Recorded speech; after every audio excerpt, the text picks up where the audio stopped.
Welcome to the Channel Surfers. I'm John McCabe, and I'm joined as always by my co-host and good friend Jeff Lennon. How you doing, Jeff? John, I'm doing fantastic, man. Thank you. How are you?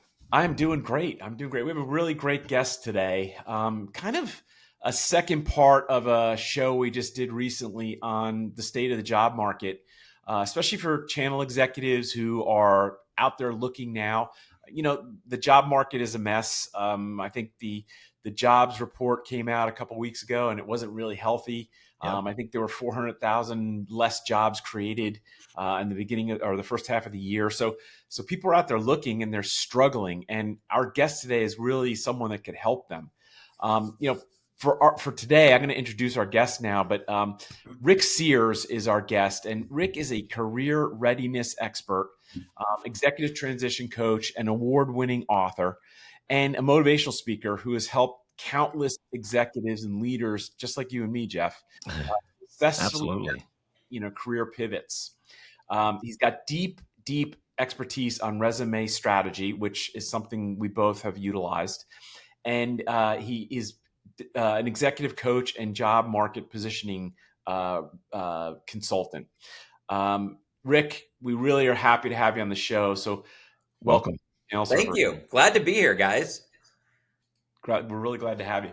Rick, why don't you just give the audience a little bit of your background so they understand? I mean, I gave you like the canned response there, but give us a little of your background. Yeah. So for about a little over 20 years, I've been working with people just like yourselves get to that next level. So pretty much right out of college, got into executive search. Worked for my father for a couple of years. He retired, and then I went and started Sterling Partners. And Sterling Partners was a all-encompassing executive search firm based out of Wilmington, North Carolina, and grew to a couple dozen offices nationwide. And luckily, was able to sell that before COVID. And for the past 5-6 years, been working with people just individually, along with companies doing outplacement, and really just educating the job seeker on how to get noticed, because it's become so competitive. And even now, more than ever, we're kind of walking into a perfect storm, because not only do we have just the turbulent market where we're seeing companies lay off in the thousands, but we've got technology that's basically pushing a huge surplus of candidates. And just even a year ago, or even 2 years ago, maybe the average amount of applicants for a position was around 250. Today it's 1,000. And that's all competition. So when you go to apply to a job, just know that there's going to be, roughly 1,000 other people applying. Damn. And what that does, it just gives companies the pick of the litter. So Yeah. you've got to be that ideal candidate. And the trifecta of this perfect storm is applicant tracking systems. And because companies are getting so many applicants, they're raising the bar on the parameter of their applicant tracking systems, and it's now even harder to get past the computer filters to get a resume into someone's hands. So I'm just teaching people how to combat that and to get noticed. Yeah, and you do a phenomenal job. I am a client. I know Jeff is a client. I think one of the great things I learned from the experience of redoing my resume with you and you coaching me through the LinkedIn profile and just basically how to get through those systems is, not just tweaking your resume with the right keywords and phrases. That's critical. But I took it a step further. And I think you and I were talking one day, and you had suggested like, hey, you should be reaching out to like the person who's the hiring manager and send them a note as on top of that. And I adopted that. And when I was searching a couple years ago, I would find a job, apply, go look to see who was the hiring manager if it wasn't already listed, or I'd go search LinkedIn for the VP, the CEO, the CRO, whoever it was, and I'd send them an in-mail. Yeah. And it worked, and I got interviews, right? And I call that the end around, and where most people fail in their job searches, they'll apply for a job and they'll just sit back and wait. Yep. And you can't do that anymore. There's really no rules to job search, because I always hear people say, gosh, you know what? I sent it, are you sure that I'm able to go to HR or around to the hiring authority? Absolutely. And that's what gets you noticed. And the neat thing about doing what you just said, John, was a lot of times if you submit your application, you play by the rules for 2 or 3 days, and if you don't hear anything back, that's when you do that end around. And if you can find out who the hiring authority is, which Mhm. LinkedIn makes it fairly easy nowadays, get something to them. Either send them an email or connect with them, but get something to them, Right. because quite frequently your resume would be the first in their hands, because if the position just came out and they're Mhm. receiving applications right now, there's an extremely good chance that the resumes haven't made it through the recruiter's hands yet into the hiring authority. So when you do that end around, your resume is typically the first one into that hiring authority's hands. Yeah. Wow. We did a show about this a while ago, and I talked about my method and credited you for that. But Jeff was at a show or at a conference, and Jeff, you got to tell the story. Jeff was at a conference where somebody listened to the show and they applied it. And Jeff, tell the story because it's so amazing that what you Well, heard. it's, I mean, well, there are a couple facts, right? So it was interesting. I'd actually met this person at an event one time, and we were talking, and we do this little introduction thing. So the backstory is we got to meet through this kind of, hey, who am I? This is what I do. And I kind of mentioned, well, this is what I'm doing. I consult and I have a podcast. And the person at the time was just like, oh, you have a podcast. And as we started talking, okay, that's great. Then it was her turn. And she kind of shared that, she had an unfortunate situation at a company, and she was helping out with some other things in marketing. New leadership came in and she got canned. Mm-hmm. So I after know all that that, she story. kind of went back and started listening to our podcast. And in one of the podcasts, as John just mentioned, there's a bunch of different tactics that we've kind of put out there in 2 of the episodes that we did early on. And she shared a story that she's, when I saw her again, here she is now. She's the director of alliances at a company. And I was like, whoa. So it was a definite step up from where she had been. And she was like, yeah, I actually was listening to your podcast. It's kind of humbling because he's like, I was listening to it in my car before I went in for the interview. And I was like, oh my God, like, okay, great. But it actually worked out. She said it got her all pumped up. She felt very confident. She used a bunch of the tactics and things that we had talked about. So I was like super, super happy for that. But I want to come back real quick and say something. When John was talking about, how he basically got you a couple years ago and you helped him with a bunch of things. When I was going through one of my situations, John had forwarded me your YouTube video. Mm-hmm. So I went and I basically looked at it. It was like, oh my God. I went in and followed it and did like 95% of it, because there's never 100%. But anyway, I want people to know that listen to this. This is the guy that I forward the information from and say, hey, you need to go watch this video. There's 4 or 5 that he has, but the first one is going to be so impactful. It's like you're being slapped in the face to go get your shit together, to go clean up your LinkedIn. I'm just telling you. I mean, I can't tell you, and I mean this out. I think people, you laid it out. There were 2 camps, right? There's a networking LinkedIn, and then there's a job search. And most people are falling into the networking one. They don't even realize it. Yeah. So Yeah. anyway, I LinkedIn just wanted right to share that. now I just wanted to share it because I is thought that was great. Rick. is such a big factor, because really it's the only resource that companies and recruiters have to find candidates. A couple of years ago, we had Career Builder, we had Monster Board, we had Indeed, all these places where resumes sat. A lot of that doesn't exist anymore. So now LinkedIn is the go-to. And, you want to have a LinkedIn profile that tells a good story, that, it's got to be search engine optimized. But now the biggest piece of LinkedIn from an algorithm standpoint is your title tag. And, not only the title tag underneath your name, but also the titles throughout your various positions, because those can be very misleading. And you have to reverse engineer to think, okay, if I want to be found, what do I want to be found as? Because that's what recruiters are typing in. So it's very important that you've got a title that really explains what you do and maybe doesn't oversell. And sometimes you've got to dumb that down a little bit to really paint a better picture of who you are. Because if you're a VP, a lot of people aren't searching for VPs. They're searching for, senior level or director. So, and a VP at one organization might be a manager at another organization. So you've got to be very, very careful on what kind of titles you're putting in and want to be found as. And one other thing I found, Rick, that on your banner, people put like, creator of great programs and like father, golfer. Like I have that on mine. But I'm a ninja, John. I'm a ninja. I was talking to a partner executive, and they were saying to me like, I wish you people would put like your title instead Yeah. of something fancy. I want to know, are you a VP? Are you president? What do you do? I don't need to know, you're a creator of colorful, PowerPoint presentations. Yeah, You those kind of terms are not searched on by recruiters. And no. that's where it differentiates the two different kinds of LinkedIn profiles. You've got the networking version, and then you've got like the job seeker version. Yeah. And the job seeker version is the one where you want to be found by organizations to where they're going to reach out and pass opportunities by you.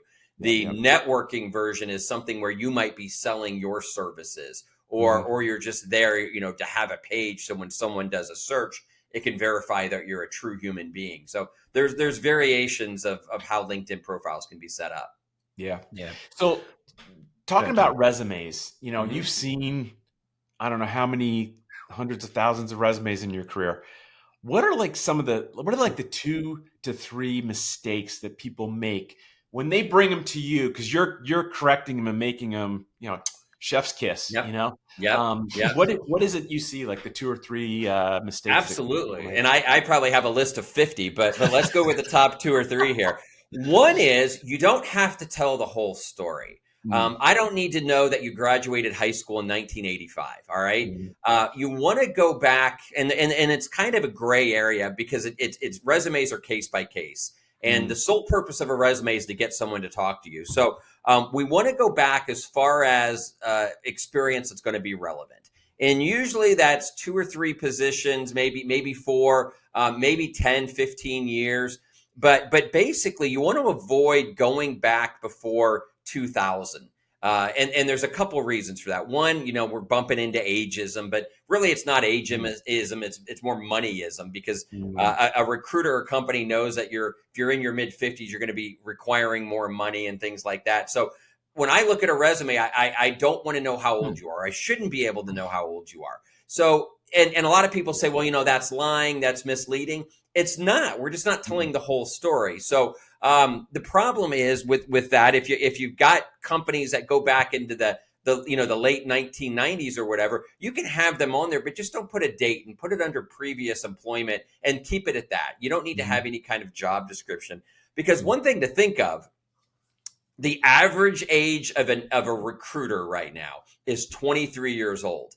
They were not born in the Nice. 1900s. mm, So they were born Right. in 2000, 2001, 2002. And when they see a 1980 or a 1990 something on a resume, subliminally in their head, they're thinking this person is old as dirt, because they were working before they were even born as a yeah. recruiter. So Mm, that's issue number one, just telling the story that's relevant to what you're applying to.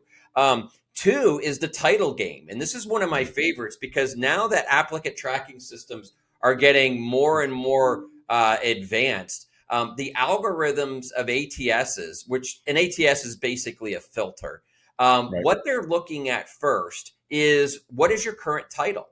And if your current title isn't relevant to what you're applying to, they're going to pass on you. And so this is where I talk about massaging your title to be as close as possible to the position that you're applying to. Yeah. And a lot of people, again, butt up against that, saying, no, my company gave me this title, I can't change it. Well, then you're in trouble, because that title doesn't mean anything. A chief, people person, nobody's searching for that title out there. No. You're an HR manager. Okay. So, let's get it to where it's going to tell the right story. But being able to edit and massage your title to where it's not embellishing, but tells the story of better what that organization's looking for. So, for instance, if you're looking for, let's say a channel sales representative or something Mhm. like that, Yeah. and you might be a director level, you may have to dumb it down just a little bit, just so you can tell the story, because the algorithm, again, of this ATS, if the title that you have is not extremely close to the title you're applying to, then you're going to get passed by. So you're either looking at the wrong positions, or you need to edit your resume to tell a better story. Yeah, that's so true. And I think I've told you this story, and I know I told Jeff, like in my current, consulting role, I put on my resume founder and CEO, and I've Mm-hmm. applied for some jobs, and I get nothing, back. And I Yeah. do my reach out to the executives, and I still don't get anything. But I think I'm not getting through that ATS, and I got to change it. And I actually have changed it on LinkedIn to dumb it down because I Yeah. don't I want mean, the reason for to. that, and the neat thing about being an entrepreneur is you can be whatever you want in your Yeah, yeah, organization. And this is where most entrepreneurs make the mistake. They'll have founder, president, CEO, great titles for what you do, but when you get it onto a resume, nobody's searching for the word founder. hmm Or very, very rarely are they searching for the word CEO. And if it is, they want a CEO of a Fortune 500 company, not yeah, yeah, something you're doing in your back bedroom. So yeah. it's very careful. And this, I know we talked about this, John, but when you're applying for opportunities, having your own organization, you can literally make yourself whatever you want. So if whatever you're applying to, make that what you were doing in your own organization. VP of channel sales or director of sales or whatever it may be. That's going to help you get by because again, it's neat to toot your own horn with a really cool title, which I've done. But when it comes to being found, it's gonna be very detrimental. Jeff, this is the cheat code. We're talking Oh, to the it's cheat code right definitely here. some of the cheat codes. Yeah. Absolutely. Well, here's the other thing. When I listen to how you describe it, I also think people need to check their egos. To be honest with Oh you, yeah. it's whatever you think your title was and you were doing, it's to your point. It's almost irrelevant when you're looking for a job, right? Yep. So and the ATS thing, I think one of the previous conversations we had, we were talking about the ATS, and we hear a lot about it in cybersecurity. You now have machine on machine attacks happening, right? So you got AI versus AI, right? So now everybody's fighting, and I think the same thing is kind of happening, in the job market, and people are leveraging, I call it Chad, right? Because you get to name it. But Chatty, GPT or Gemini or Grok or Claude, regardless of what you're using, there are signs that they can tell when you're using it and how it's Yeah. being used, So Oh, absolutely. what would be, and again, to John's point, it's almost cheat codes, right? So one is, clean up your act, clean up your only billboard you have, which is LinkedIn, synchronize your resume, simplify your resume. Hmm. But when you're doing this outreach, making sure, and this is where I, again, pointing people to you, it's like the nuance, the multifaceted nuance and tweaking that has to happen so that you can best align with these ATS engines and the algorithm, the Yeah. Yep. algorithm, excuse Yep. me. So what are your thoughts around using chat and how people, it's kind of gone off the rails, but Yeah, it it's kind of has. coming back full circle now. It has. hmm So I mean, there's nothing wrong with utilizing AI to help you. Where people are making the mistake is they're throwing their old resume into ChatGPT and say, "Hey, rewrite this to this position," and then they throw that exact thing in. And it telltale signs of a resume being written by AI are certain words. I mean, you're always going to see these words over and over, but a lot of the times you see what's called the M dash, the EM dash. And basically, what that is, it's that elongated dash that Yep. chat tends to throw into everything. That's when it's written in chat. But the problem is, hmm these applicant tracking systems have chat detectors now. So, hmm and that's an automatic disqualification. So, if you're going to use AI, which I encourage, get a resume written that you feel good about it, Yeah. and then when it's time to apply to opportunities, throw your resume into AI and say, "Hey, here's my resume for reference purposes only."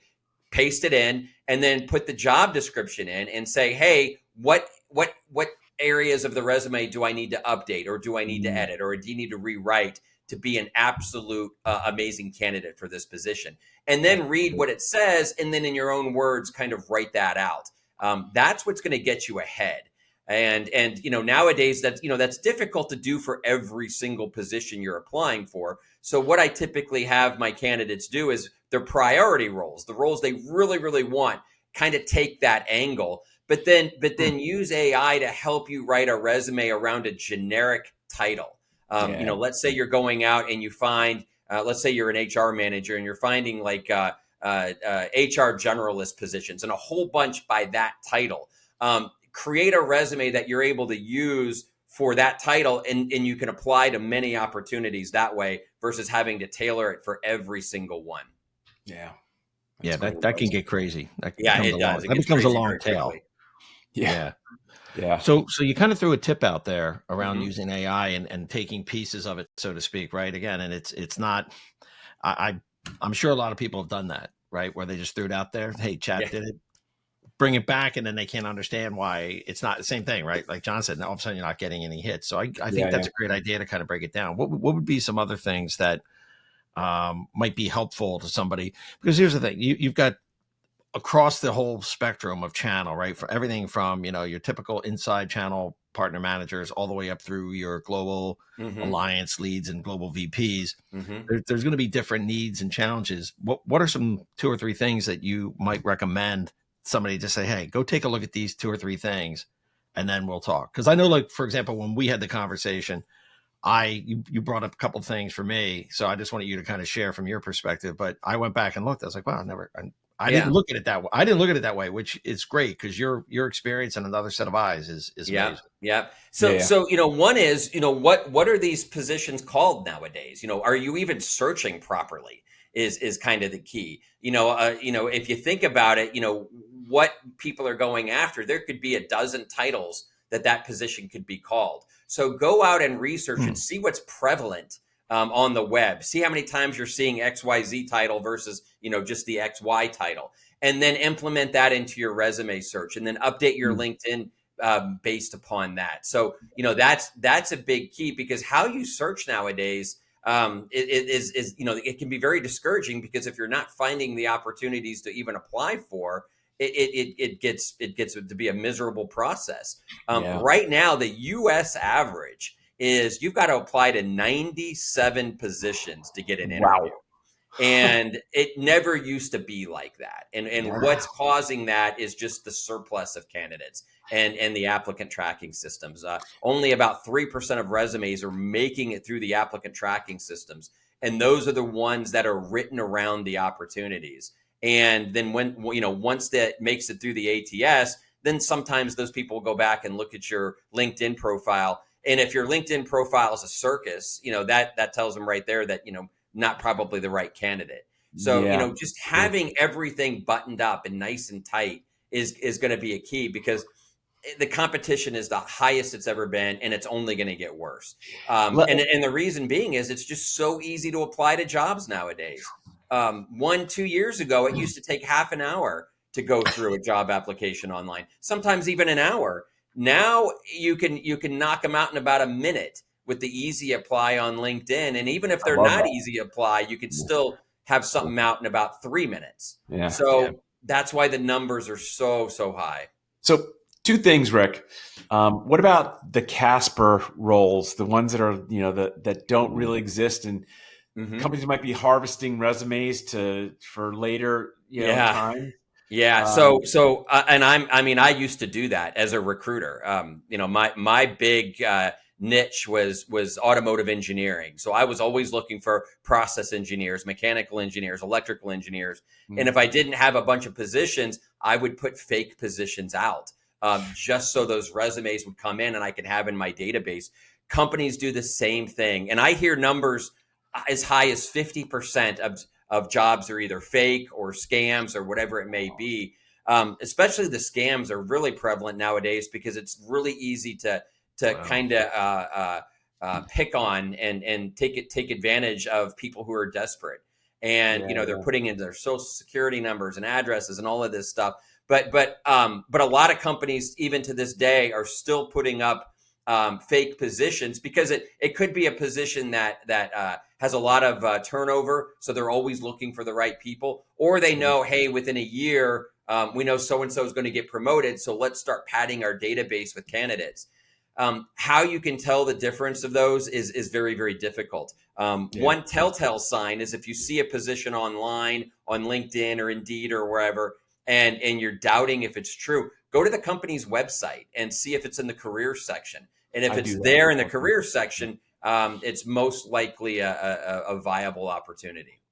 Yeah, I was going to ask you, like, how do you tell the difference? Because it's probably impossible. You really can't fully understand if it No, is. it's difficult. For the scam ones, if a position is posted and they've got an email address that they want you to reply to, that's not a company email address, it's like a Yahoo or Gmail account, Mhm. telltale sign that it's a scam. It's a prince in Sudan who needs help getting out of jail. Yeah, It's Nigeria. that's right. It's Nigeria. We already talked. It's already talked. The money wasn't there. It's a long Yeah, story. I don't want yeah. to get into it. Yeah. So quick question. So John, we're talking about the ghosting on this end of the equation, but I thought something interesting happened in the last couple of weeks, maybe, and I wanted to get your opinion on it. So Yeah. when you do apply for a role, Mhm. and then you kind of get in and you go through, you have conversations, and then the company ghosts you. I just read, I think it was the other day, that Canada is passing a law that you can't ghost applicants. Ooh, I like that. It is so. I mean, I have horror stories. I've got people that have applied to positions, and 6 months later, they're hearing from a company saying, "Hey, we'd love to interview you." By that point, the person's gone. They've started a new opportunity. But yeah, the whole ghosting, and it's on both sides. It's both the candidates and the Yep. companies, but the companies are the ones that are getting the stories written on it. And I don't understand that the system is very, very broken. Just how hiring is nowadays. And I think technology has a lot to do with that. I think the numbers of candidates have a lot to do with it. But just, the process of how long the interviews are taking, everything is so backwards than it used to be. And, I saw a thing just, a couple months ago, unfortunately, when the Pope passed away, that the Catholics of the world got a new Pope in 2 days. And yet companies can't hire a janitor in 2 days sometimes. So the process is broken. I don't think it's going to be fixed anytime soon. And ghosting is going to continue to happen. I've had people go through, 4, 5, 6 interviews, get to that 6th interview, everything they believe is great, and then they don't hear from them ever again. And you just scratch your head and you like, how can that even happen?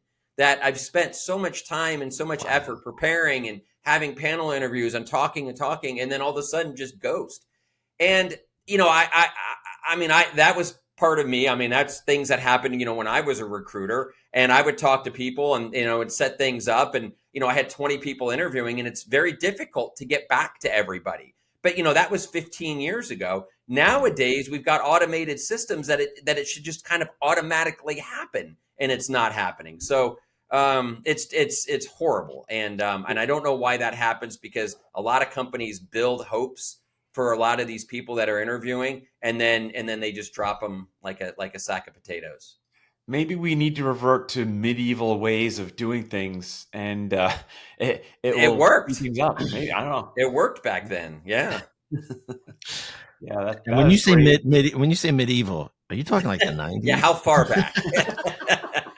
Yeah, when we didn't have cell phones, that's medieval Yeah. for us. Ooh. Yeah. No smartphones, but yeah, that is just like that information. If you're listening to this podcast and you don't like drop off your seat after hearing this, what Rick has been talking about, something's wrong.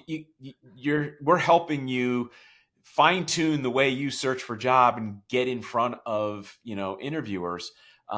Rick is a phenomenal consultant in that regard, and I don't know how many times I've recommended you, Rick. I think it's probably close to 100. Every time I get a lot of people from both of you. Thank you so much for that. So Rick, we've recommended you to I don't know how many people over the years, and you do such a phenomenal job. And if anybody's out there listening, this is like a masterclass on how to approach a job search better, right? And to get more interviews. So I guess from our standpoint, what is it that you could recommend to the job search? Because the job market now is just so crazy. What can you recommend outside of a resume? Like, what is the number one thing you'd recommend to someone who comes to you for a consulting experience? Well, that's just it. The first step is asking for help. I mean, even just a couple of years ago, this is the kind of thing that you could usually pull off on your own. But now, because technology changes so often, and the whole applicant tracking system, how do you get past that? What is an ATS? I mean, all of this stuff. You really need a little bit of directions, and sometimes it's just a very basic resume revamp. All the way up to a 9-month program where you want to walk through and rebrand your entire image, and so you can really get a good strong position. But the first step is just asking for help, and it doesn't necessarily have to be a resume writer or a career coach. It could just be going out to YouTube and watching some videos. But be cautious, because everybody thinks they know how it works, And really, I don't think anybody knows how the system works 100%.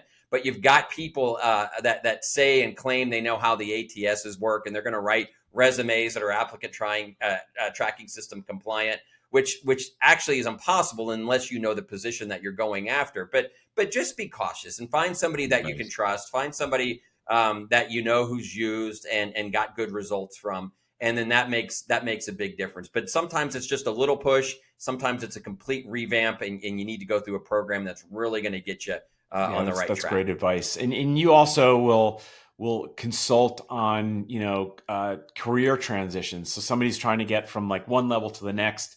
That's something else that you cover with them. What does that entail?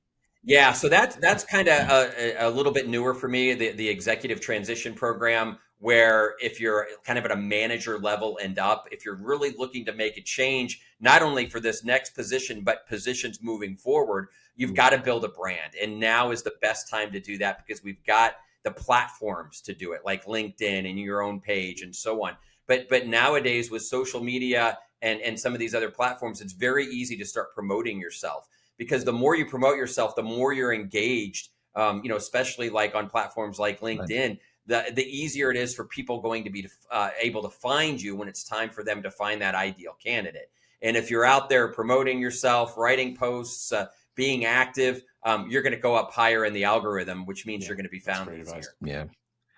So quick question. And I know this, I think we may have talked about it briefly. So we've spent a lot of time talking about LinkedIn, and something that when we were talking and prepping for this with you had mentioned something about, everybody's using LinkedIn, but there are other avenues. And I know you mentioned Indeed and Munch and all that, but you threw out Google as one of the most untapped. And I think one of your videos even talks about it, if I'm not mistaken. So kind of, if you take like a minute or so and just kind of talk about that for a second.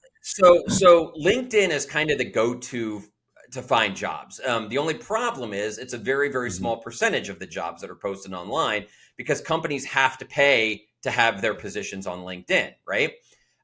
So where are the other 90% of the jobs posted out there? And they're everywhere. They're on company websites, they're on blogs, they're on association sites, they're on Facebook, they're everywhere. So how do you search that? And that's where you get to Google.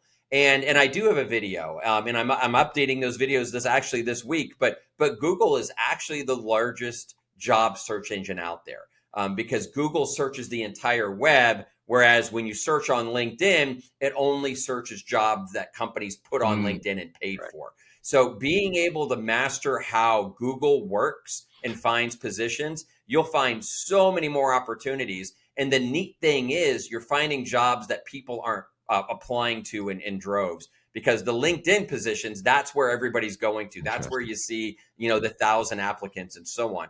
But these positions that you're finding where companies haven't put it on LinkedIn and they're on the back end of their website or some other site like Indeed or wherever, Google's going to find those and the numbers are going to be much, much lower. So you want to use all spokes of the wheel in looking. Obviously, you want to use LinkedIn. You want to set up alerts on LinkedIn.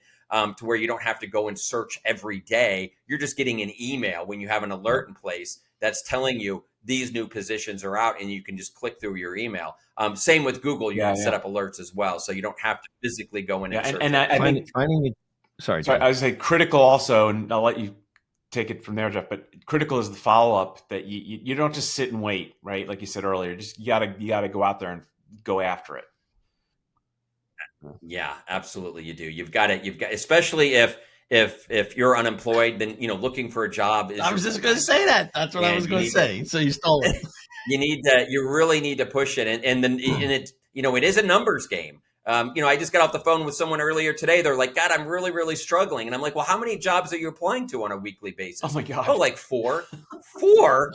You need to be doing like 4 an hour, let alone 4 a week. But if you can, and you're really dedicated to finding a new opportunity, you need to be applying to 10 to 15 jobs a day to play that numbers game. Yep. That's what I was going to say is looking for a job is a full-time job. And you got to be dedicated, right, through it. But yes, you do. Well, first, I know we're coming up at the bottom of the hour here. And it's funny because my notes are, number 1, be open to advice and change.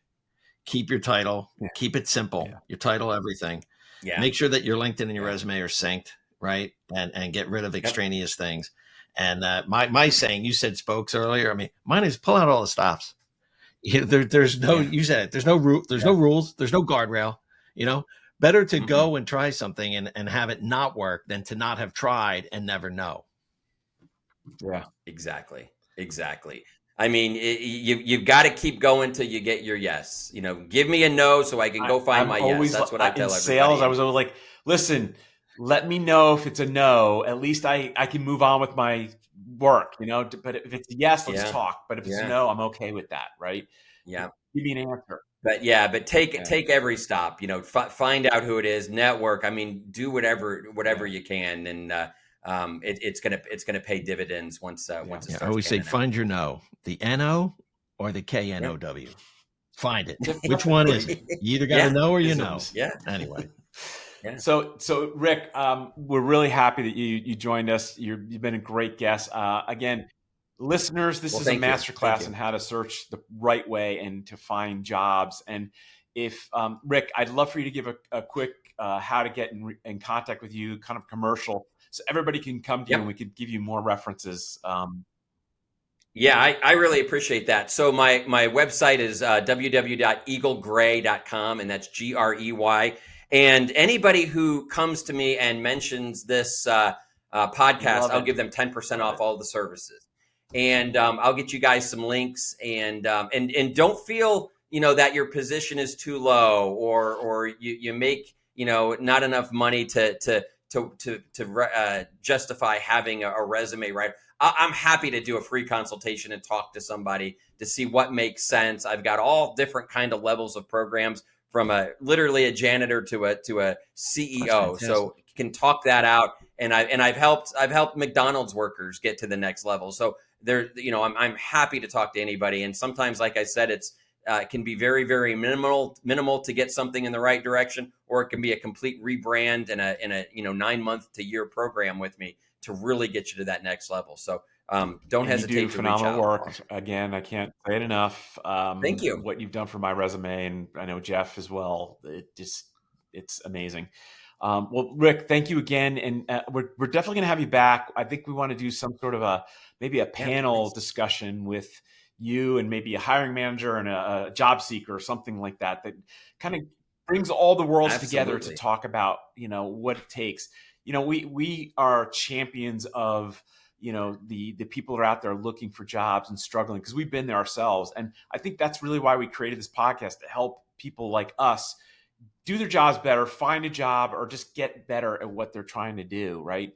And this was just amazing. This is probably one of the best shows we've done. Yeah. Well, good. Thank you. Glad to be a part of it. Thank you. Thanks for having me. With that, you could find us on all the podcast services. We have a website, www.channelsurfers.com. If you want to reach out to us through email, it's john@channelsurfers.com or jeff@channelsurfers.com. And always we have our LinkedIn page that gets updated weekly.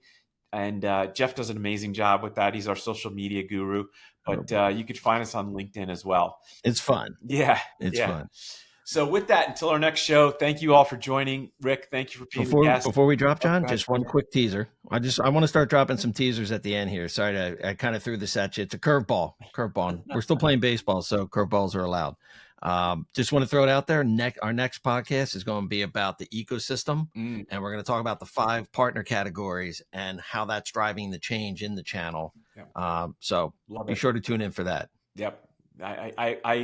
I remember that from our pre-production meetings, but I forgot. With that, thank you again, and thank you all for joining. Appreciate it. Thank you, man. Thanks, Rick.